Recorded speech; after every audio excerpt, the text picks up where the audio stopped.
नमस्कार। आज हम कक्षा 8वीं का अध्याय नंबर 7 अन्याय के खिलाफ लड़ाई अभ्यास सागर पढ़ेंगे, जिसमें वाक्यांशों के लिए एक शब्द और वाक्य शुद्धिकरण। तो सबसे पहले हम समझेंगे कि वाक्यांशों के लिए एक शब्द होता क्या है। अनेक शब्दों के लिए एक शब्द को प्रयुक्त करना ही वाक्यांशों के लिए एक शब्द कहलाता है। ठीक है, कि मतलब जैसे हम कह सकते हैं, हिंदी में कम से कम शब्दों में अधिक से अधिक विचारों की अभिव्यक्ति के लिए वाक्यांश के लिए एक शब्द का प्रयोग होता है। जैसे हमारे पास उदाहरण है पराधीन। ठीक है, तो जो दूसरों के अधीन हो वो क्या है? पराधीन। ठीक है, मतलब कम से कम शब्दों में अधिक से अधिक विचारों की अभिव्यक्ति। यहाँ पर हम पढ़ेंगे, समझेंगे और याद रखेंगे। भाषा में संक्षिप्तता तथा गंभीरता लाने के लिए वाक्य या वाक्यांश के स्थान पर एक उपयुक्त शब्द रखने की प्रक्रिया को क्या कहते हैं? वाक्य संक्षेपीकरण। इस प्रक्रिया में कम से कम शब्दों में अधिक से अधिक भाव अभिव्यक्त किए जा सकते हैं। ये जो प्रक्रिया है उसमें हम क्या कर सकते हैं? कम से कम शब्दों में अधिक से अधिक भावों को हम अभिव्यक्त कर सकते हैं। ये संक्षिप्त शब्द संपूर्ण वाक्य या वाक्यांश को अपने में समेट लेता है। जैसे उदाहरण है, जो देश के लिए शहादत दे। ठीक है, तो इसके स्थान पर हम क्या कहेंगे? शहीद कहना या लिखना अधिक उपयुक्त है। ठीक है, तो यहाँ पर प्रश्न नंबर 1 में कुछ शब्द दिए हैं। जो दूसरों के अधीन हो, पराधीन। दूसरों के द्वारा की गई सहायता, सहयोग। न्याय के अनुसार कार्य न करना, अन्याय। गुप्त संदेश देने वाला, गुप्तचर। और जो देश के लिए शहादत दे, शहीद। तो हम प्रश्न नंबर 2 में आएंगे। निम्नलिखित वाक्यांशों के लिए दिए गए विकल्पों में से सही शब्द छांटकर हमने घेरा लगाना है। तो जैसे इसमें विकल्प है, उचित जो उत्तर है उस पर हम क्या है? गोल घेरा लगाएंगे या टिक करेंगे। जिसकी उपमा ना हो, अनुपम। जिसका अंत ना हो, अनंत। जो कहा ना जा सके, अकथनीय। अच्छे आचरण वाला, सदाचारी। ठीक है, उसके पश्चात हमारा प्रश्न नंबर 3 है। निम्नलिखित शब्दों के लिए दिए गए विकल्पों में से उचित वाक्यांश पर सही का निशान लगाना है।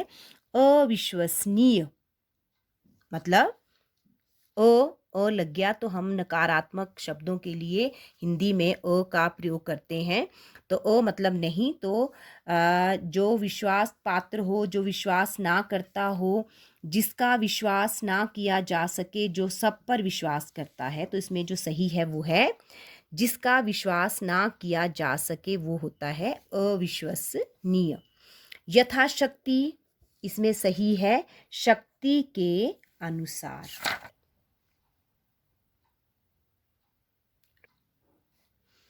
आगे है ग, शरणार्थी। तो इसका सही होगा, जो शरण में आ गया हो। अल्पाहारी, अल्प मतलब कम, आहारी खाने वाला, जो कम खाता हो। सही उत्तर है, जो कम खाता हो। अतुलनीय, तो इसमें सही है, जिसकी तुलना ना की जा सके। उसके बाद प्रश्न नंबर 4 है। मोटे काले शब्दों के स्थान पर वर्ग पहेली में से उपयुक्त शब्द छांटकर वाक्य दोबारा लिखना है। तो इसको दोबारा लिखेंगे, लेकिन उससे पहले ये जो वर्ग पहेली दी गई है उसमें से हमने उत्तर छांटना है। तो ऊपर कही गई बात याद रखने योग्य है। ऊपर कही गई बात, तो यहाँ पर है, यहाँ पर हम गोल घेरा लगाएंगे। उपयुक्त,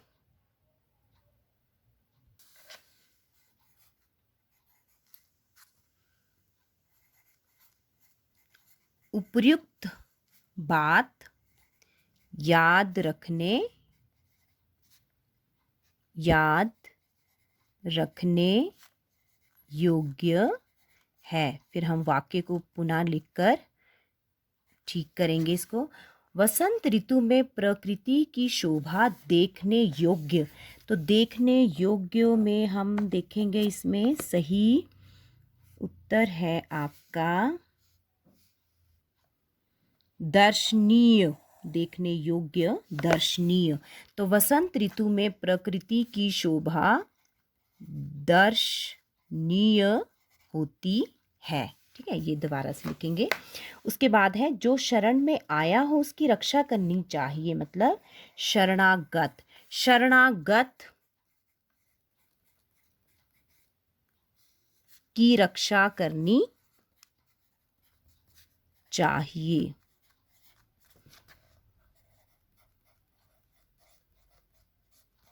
उसके बाद है सीता चित्रकूट में पत्तों की बनी कुटिया में रहती थी।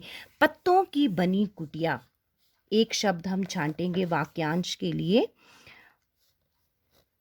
पर्णकुटी, यहाँ गोल घेरा लगाएंगे, यहाँ लिखेंगे सीता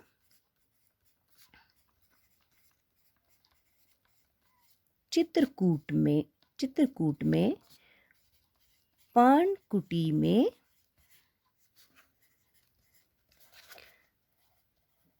रहती थी। उसके पश्चात है पानी का बुलबुला क्षण भर में नष्ट होने वाला है। तो इसके लिए हम एक शब्द ढूंढेंगे वाक्यांश के लिए। क्षण भर मतलब क्षण भंगुर। तो इसका एक शब्द में उत्तर आया क्षण भंगुर। पानी का बुलबुला क्षण भंगुर है। यहाँ हम इसको फिर से लिखेंगे, वसंत ऋतु में प्रकृति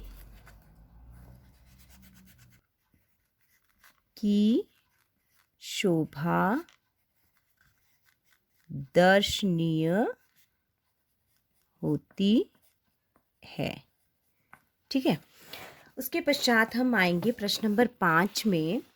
निम्नलिखित वाक्यों में आए मोटे काले शब्दों के लिए दिए गए विकल्पों में से उचित शब्द चुनकर लिखना है।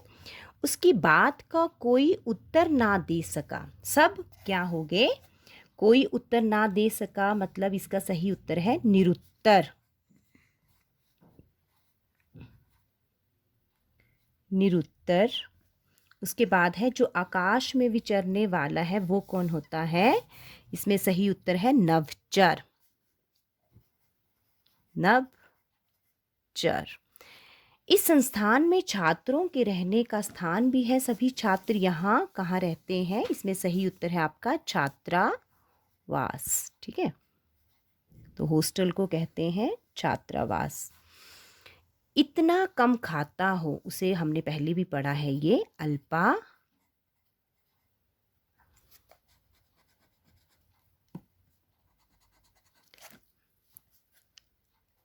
अल्पाहारी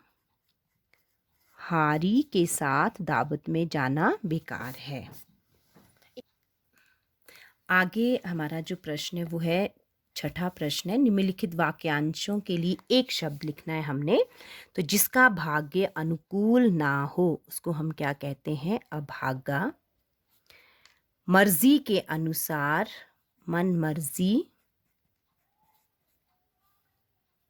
विशाल हृदय वाला, उदार।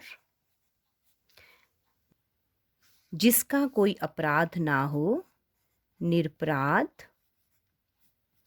अनुकरण करने योग्य, अनुकरणीय। प्रश्न नंबर 7 है नीचे लिखे वाक्यों में किसी न किसी प्रकार की कोई अशुद्धि है। वाक्यों का शुद्ध रूप लिखिए। तो शुद्धिकरण करेंगे हम। वाक्यों में कोई ना कोई गलती है जिसको हमने ठीक करना है। कल माताजी आ रहे हैं, तो ये गलत है, माताजी आ रहे हैं। इसको हम शुद्ध करेंगे। कल माताजी आ रही हैं, अनुस्वार लगेगा। मैं आपका दर्शन करने आया है। मैं आपका मैं आपके दर्शन करने आया हूँ। करके आगे है ग। अनेकों स्त्री पुरुष वहां आए थे, तो यहाँ पर ये अनेकों गलत है। अनेक स्त्री पुरुष वहां आए थे। दुष्टों के भय से डरो मत, तो यहाँ पर हम सही कैसे लिखेंगे? दुष्टों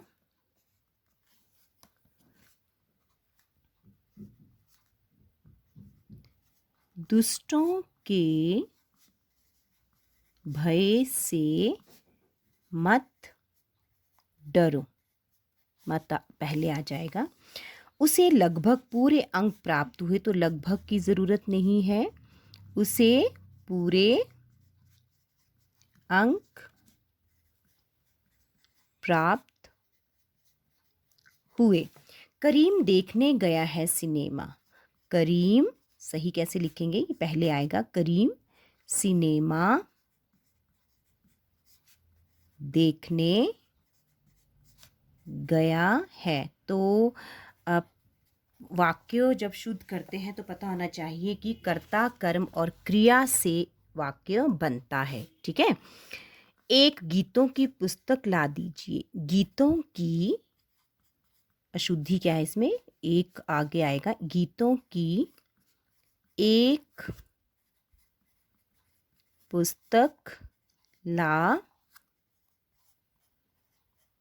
दीजिए। कृपया हमारी बात सुनने की कृपा करें। ठीक है, तो इसमें लिखेंगे हम सही करके, कृपया हमारी बात सुने। आगे है यहाँ ताज़ा फलों का रस मिलता है। आसान है। यहाँ क्या मिलता है? ताज़े फलों का, ताज़े फलों का रस मिलता है। रोगी को काट कर सेब खिलाओ, तो यहाँ पर अशुद्धि है, इसको हम ठीक करेंगे। रोगी को सेब काट कर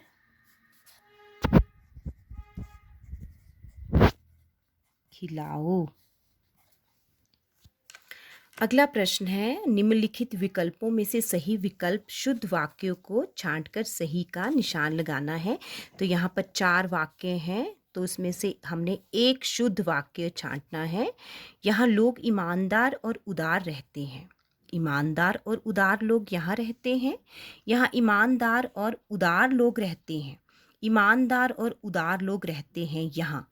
तो हम यहाँ पर लिखेंगे, यहाँ तीसरा जो है वो सही है। यहाँ ईमानदार और उदार लोग रहते हैं। ख है, नेताजी भाषण दे रहे हैं। भाषण दे रहे हैं नेताजी। नेताजी भाषण दे रहा है।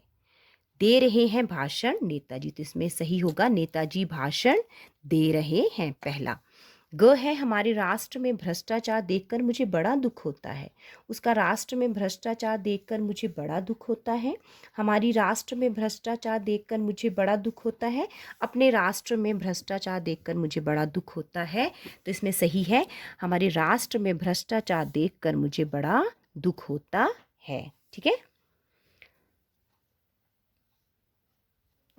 घ है, उसकी आवाज़ कान में सुनाई पड़ी। उसकी आवाज़ सुनाई पड़ी उसकी आवाज़ उसकी सुनाई पड़ी, तो ये सब जो है वो ठीक नहीं है, अशुद्ध है। तो उसकी जो सही है वो है, उसकी आवाज़ सुनाई पड़ी। ये घटना जब मैं 10 वर्ष का था उस समय की है। ये घटना उस समय की है जब मैं 10 वर्ष का था। घटी ये घटना उस समय जब मैं 10 वर्ष का था। मैं 10 वर्ष का था जब ये घटना उस समय की है, तो इसमें सही होगा, ये घटना उस समय की है जब मैं 10 वर्ष का था। अगला प्रश्न है प्रश्न नंबर 9, निम्नलिखित शब्दों के तत्सम व तद्भव रूप लिखिए। तो तत्सम और तद्भव हम पिछले पाठ में पढ़ चुके हैं, पहले हम पढ़ चुके हैं, तो आपको पता है तत्सम और तद्भव क्या होते हैं। तो इसमें प्रश्न है, रूप लिखने हैं हमने तत्सम और तद्भव। तो शब्द हमारे पास है, तत्सम में तत्सम के लिखने हैं, तद्भव में तद्भव के। जैसे ग्राम क्या है, तत्सम। आम क्या है, तद्भव। ठीक है। कर्म क्या है, तत्सम है, तो हम यहाँ पर नहीं लिखेंगे। गृह भी तत्सम है। सात क्या है, तद्भव, उसकी श्रेणी में हम लिखेंगे। अगला प्रश्न है प्रश्न नंबर 10, नीचे दिए गए वाक्य में उचित विराम चिन्ह लगाने हैं। ठीक है। तो विराम चिन्हों के बारे में भी आप पहले पिछले पाठ में पढ़ चुके हैं। ठीक है। वाक्य अधूरा है यदि विराम चिन्ह नहीं लगे हैं। तो पहला जो है क, स्वतंत्रता दिवस हमारा जन्म सिद्ध अधिकार है। ठीक है। तो इसमें हमारा लगेगा पूर्ण विराम। छी, तुमने तो नाम ही डुबो दिया, विस्मय आदि बोधक चिन्ह छी के बाद और अंत में पूर्ण विराम। गणतंत्र दिवस की परेड में बच्चे अल्प विराम, स्त्री पुरुष के बीच में योजक चिन्ह और अंत में पूर्ण विराम। माता जी बोली अल्प विराम, उसको किस में लिखेंगे हम, दोहरे उद्धरण चिन्ह में, मैं आपके साथ चलूंगी। फिर हम दोहरे उद्धरण चिन्ह को बंद कर देंगे क्योंकि कहे गए शब्दों को हम किस में लिखते हैं, दोहरे उद्धरण चिन्ह में। वह ईमानदार है अल्प विराम, मैं नहीं आज हमने प्रश्न 10 तक किया। उम्मीद है आप सबको समझ में आ गया। तो अगले जो प्रश्न हैं वो हम अगले भाग में करेंगे। ठीक है। तो इसके लिए आप मेरे वीडियो को लाइक करिए, सब्सक्राइब करिए और अपने मित्रों के साथ शेयर करिए। धन्यवाद।